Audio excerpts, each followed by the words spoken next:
Welcome to Proclaiming Justice, a podcast from PJTN that focuses the light of truth on vital issues in today's headlines that impact every American.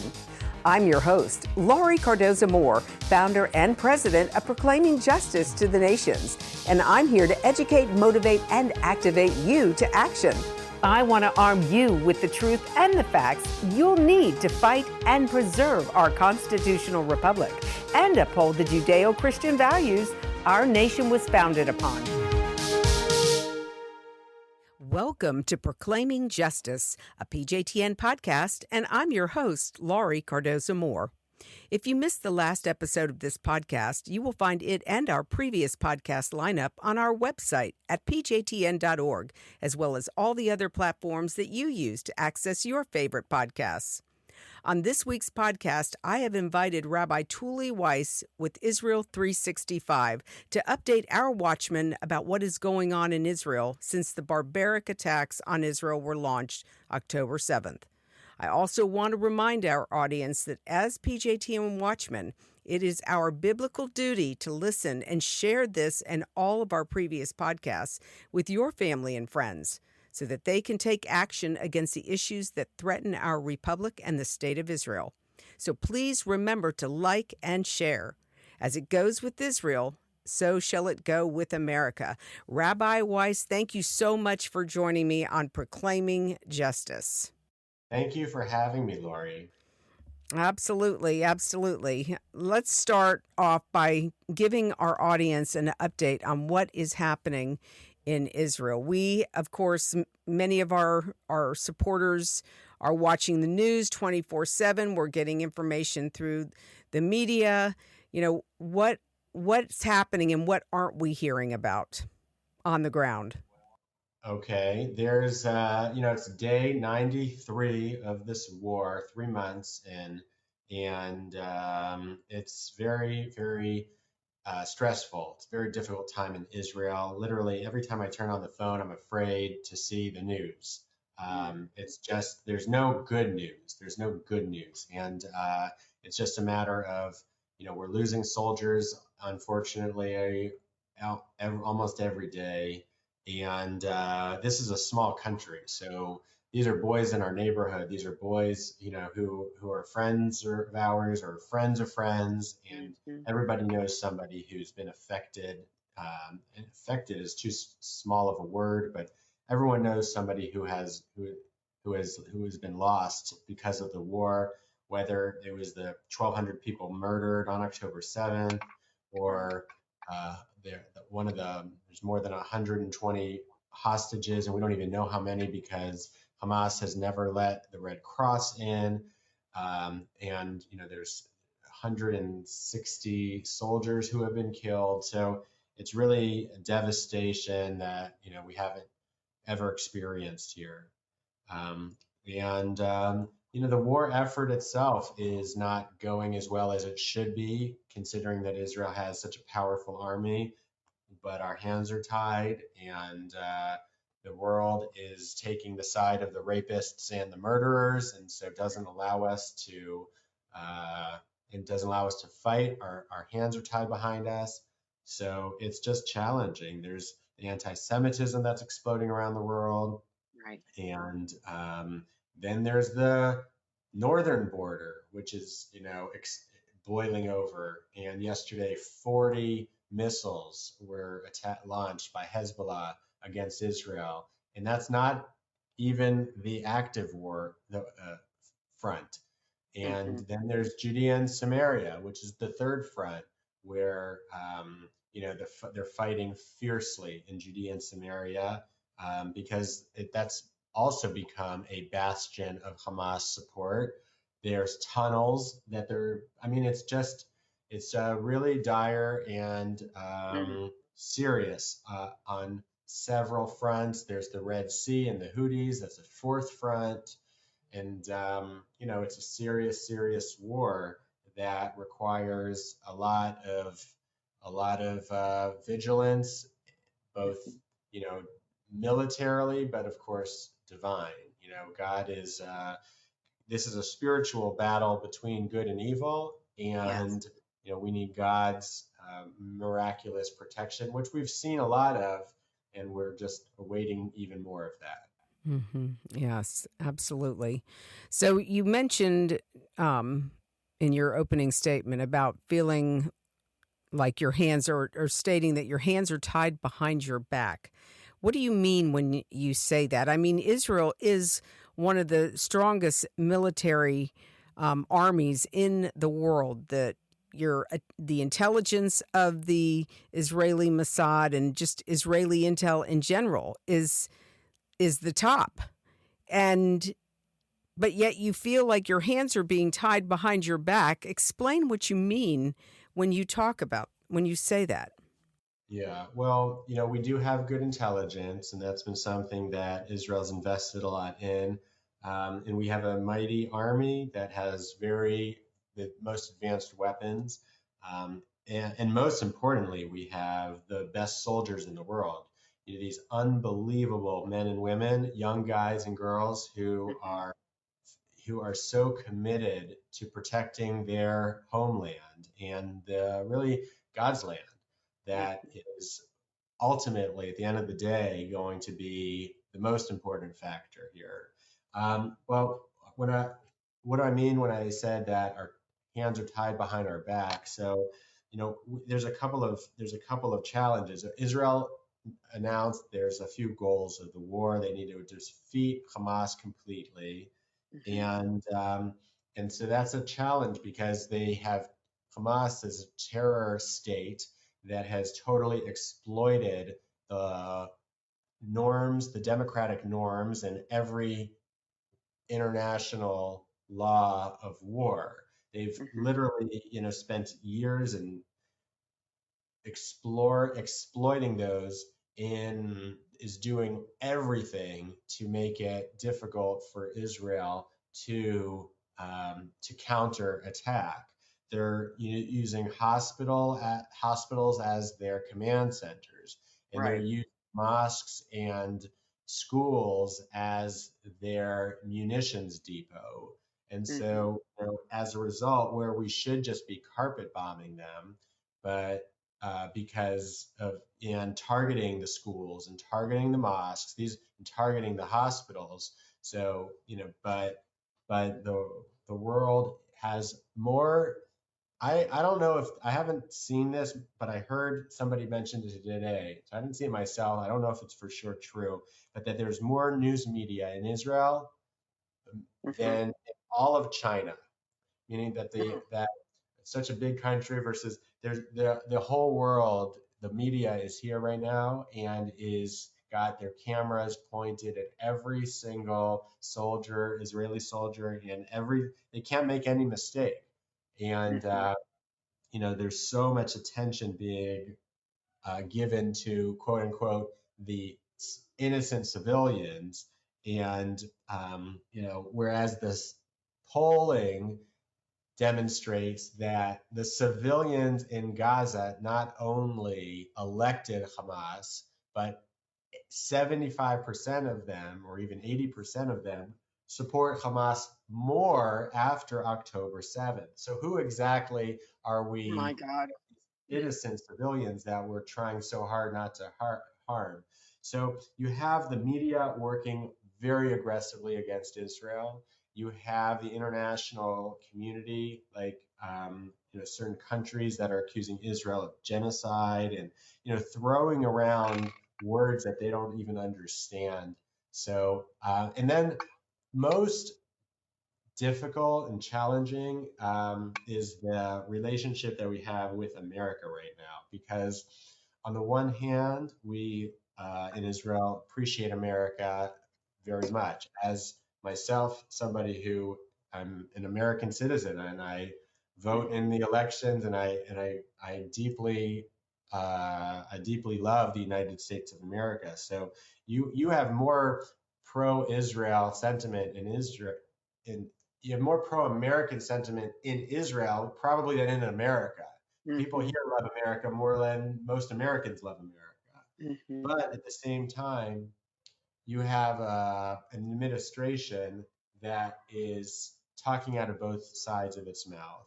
And they're saying on the one hand, we support Israel's right to defend itself, and on the other side, they're accusing Israel of, quote, indiscriminate bombings. And as a result, there's a lot of forces in the Democratic Party that are opposing Israel's military aid to Israel, and as a result, they're keeping Israel on a very, very short leash, and they're giving Israel like 1 day of weapons at a time. We have this.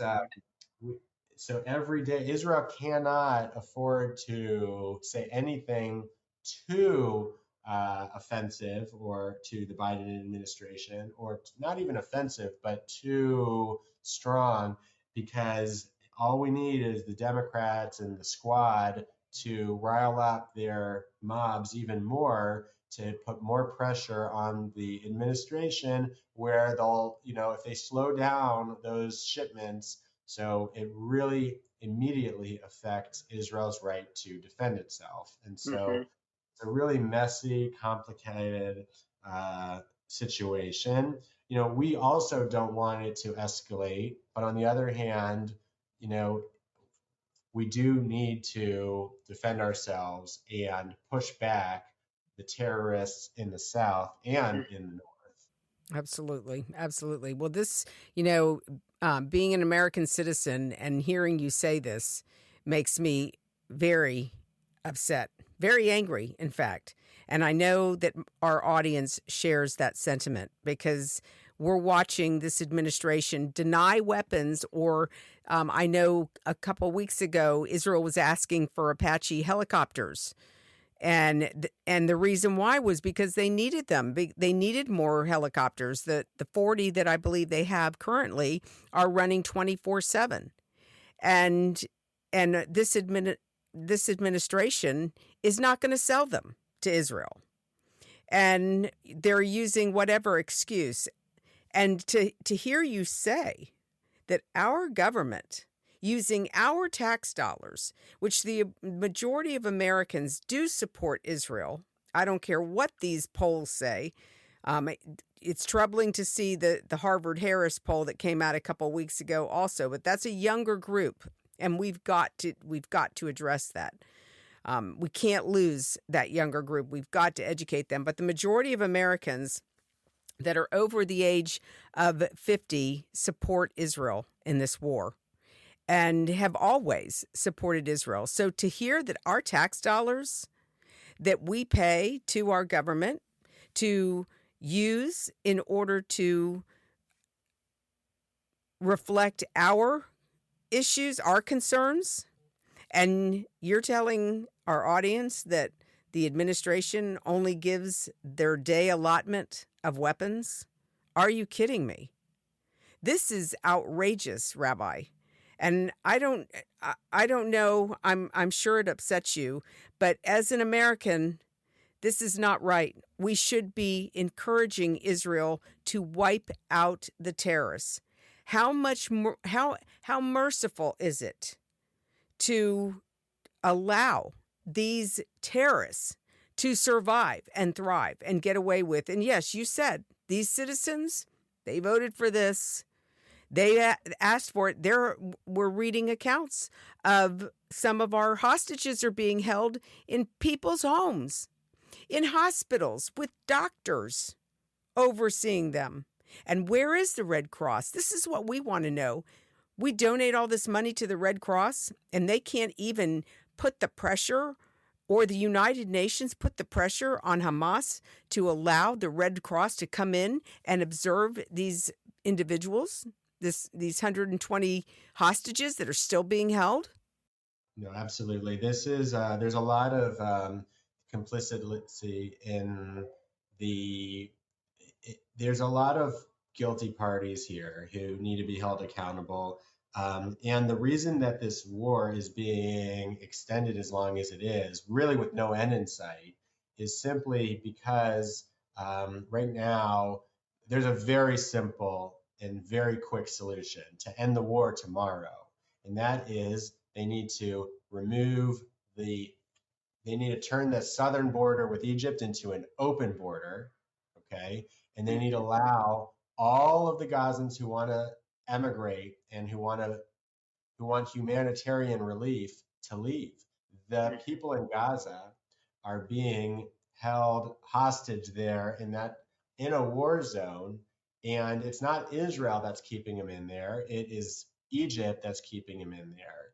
And in one day, Egypt could open up its border and could take in the people who want to leave. They want to leave. And then the story is over. It destabilizes Hamas.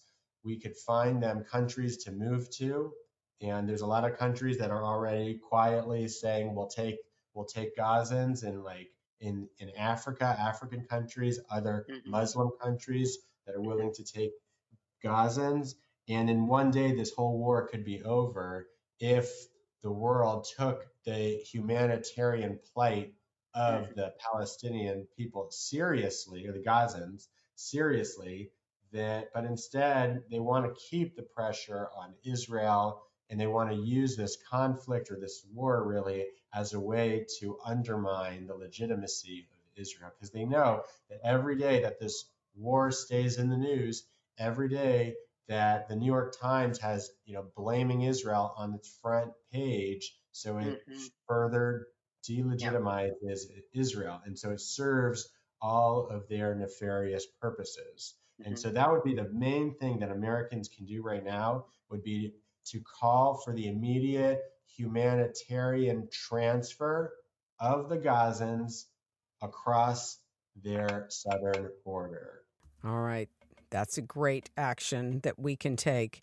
And, I want to also talk about, the fact that this is what we're facing is not just a ground war. This is, ladies and gentlemen, this is a media war.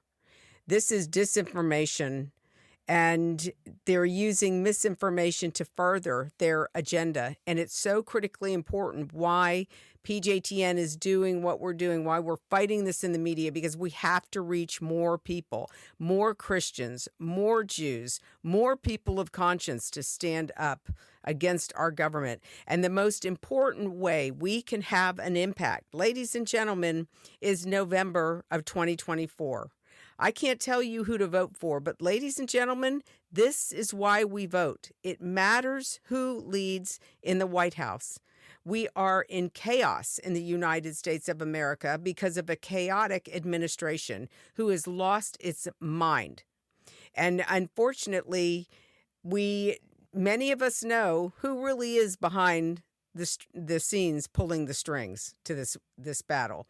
This is not unfamiliar, this strategy. We've seen this strategy with the previous administration before, not President Trump, but the Obama administration. And so, ladies and gentlemen, I want to encourage you, if you are listening to this podcast and you are not registered to vote, you must get registered.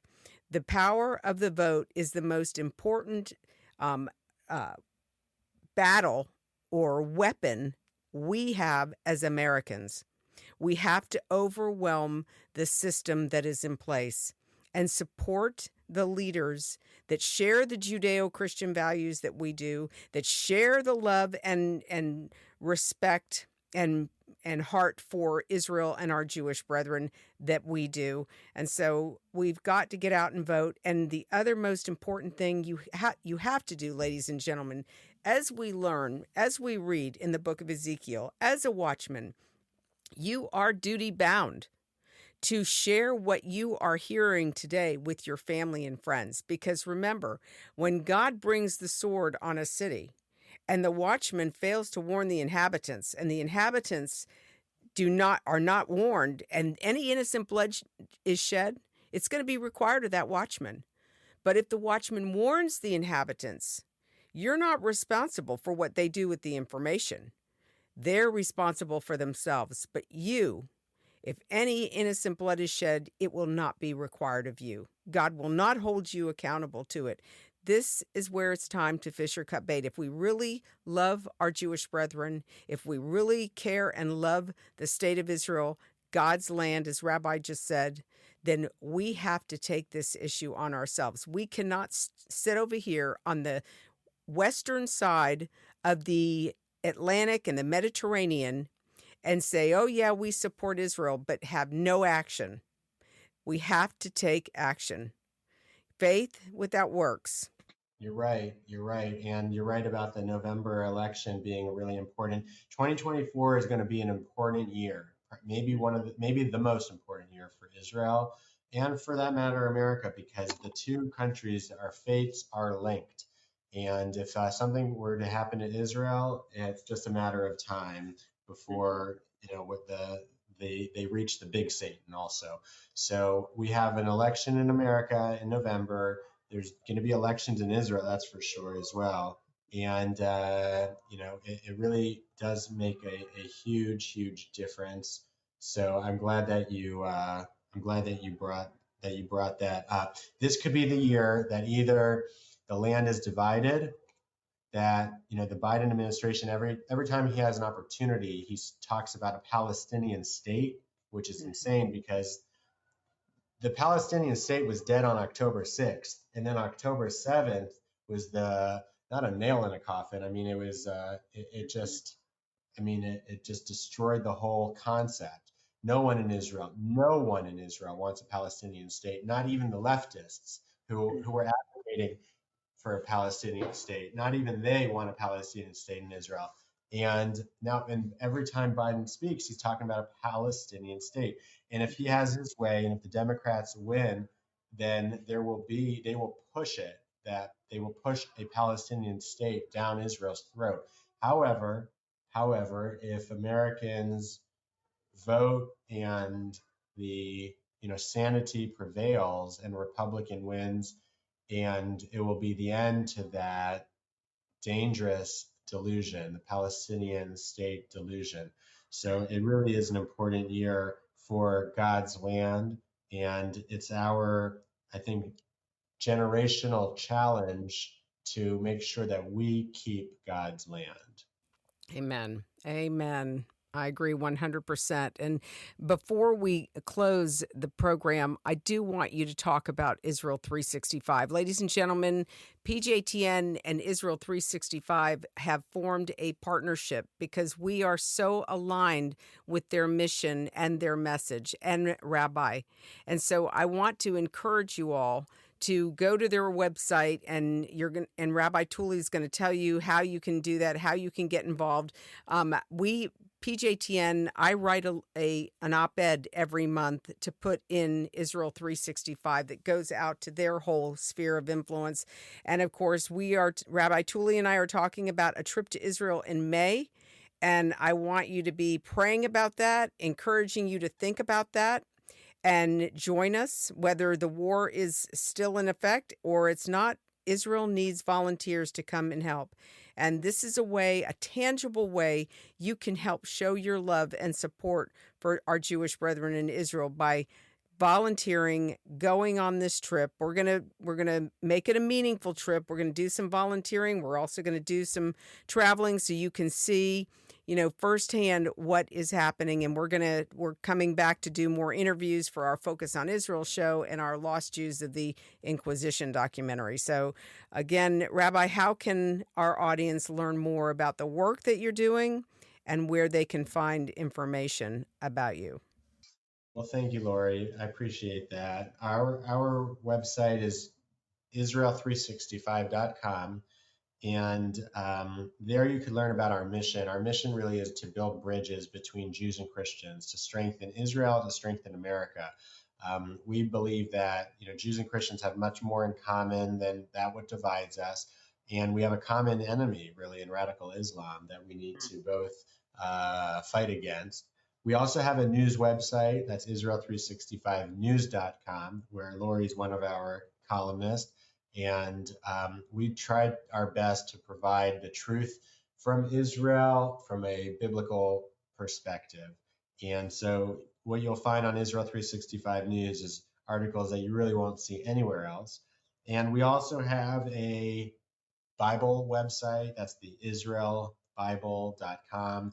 If you love Israel, if you love the Bible, so the Israel Bible is really the only, and it's a book. It's actually a physical book. You can get it on our website. You can get it from Amazon, the Israel Bible. It's the only Bible that really highlight the significance and the relationship between the land of Israel and the people of Israel on every page and on every chapter in the Hebrew Bible. And we're active on social media, on Facebook. We've had a lot of growth on Instagram because of the war. And so we're pretty easy to find, and we really welcome, especially Christians who are looking to connect with Israel. We like to say that we're your daily connection to the land of Israel. Amen. I couldn't have said it better. That's fantastic. Yes, absolutely. And the Bible, ladies and gentlemen, you've got to order the Bible. It is fantastic. Some of the commentary that is in there is very enlightening and very thought-provoking. I've shared it and given it as gifts also with our friends and supporters as well. So I hope you'll take the time, go to Israel365.com and order your Bible as well today. So I hope you all found this program informative. Rabbi, thank you so much for joining us today. We're going to post this podcast on our website and all of our podcast platforms so that you can share this with your family and friends. And remember, ladies, as PJTN Watchmen, we have a biblical mandate to stand against the ungodly rising Nazi threat that is destroying this nation and other Western nations, threatening our Judeo-Christian values and promoting anti-Semitism. We cannot remain silent. God warned the prophet Ezekiel, as I mentioned earlier, about the responsibility of the watchman. Even Dietrich Bonhoeffer reminded us that silence in the face of evil is itself evil. God will not hold us guiltless. Not to speak is to speak. Not to act is to act. So don't forget to join us for next week's podcast as we continue this conversation about combating the rise of anti-Semitism and taking back local control of our communities and our children's education. I want to also remind you that if you have not signed up to become a PJTN Watchman, you can help support this mission through our award-winning documentaries and Focus on Israel programs, as well as more programs like this for just $20 a month. So go to our website at pjtn.org to watch our programs and listen to our past podcasts. With your generous monthly donation, you can ensure that PJTN remains on the front lines and in the headlines, but we can't do it without your faithful prayers and financial support. I hope that you will prayerfully consider supporting our mission as we educate to activate Christians and Jews and all people of conscience to stand on the front lines of this all-encompassing war. God bless you, and thank you for all you do on behalf of our Jewish brethren, the State of Israel, and these United States. Thank you again for joining me on this edition of Proclaiming Justice. Please share this podcast with your family and friends. For more information about how you can get involved, please visit our website at pjtn.org. As a PJTN Watchman, you can help us keep up the fight to preserve our freedom for our children and their children for such a time as this.